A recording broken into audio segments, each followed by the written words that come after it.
Al-Qur'an, anayekijua kitabu hiki atangulizwa katika ibada iliyo bora kabisa, nguzo ya pili katika nguzo za Uislamu.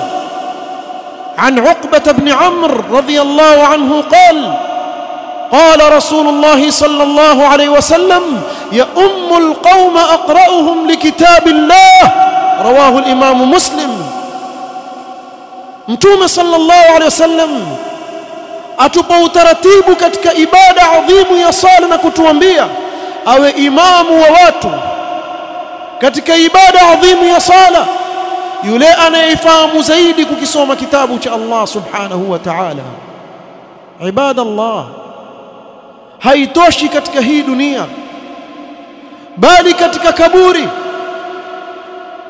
kathura alqatla yawma Uhud, فكان النبي صلى الله عليه وسلم يجمع بين الرجلين في كفن.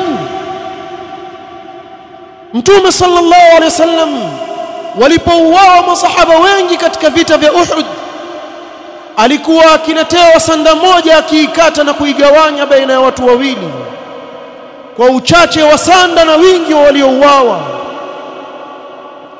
Thumma yaqul: أيهم أكثر أخذا للقرآن. kisha kabla ya kuwaingiza katika mwanandani akiuliza, ni nani katika hawa tuliowafunga sanda amehifadhi zaidi kitabu cha Allah? فإذا أشير إلى أحدهما, anapoishiriwa kwa mmoja katika wale wawili, قدمه في اللحد. والحديث رواه البخاري.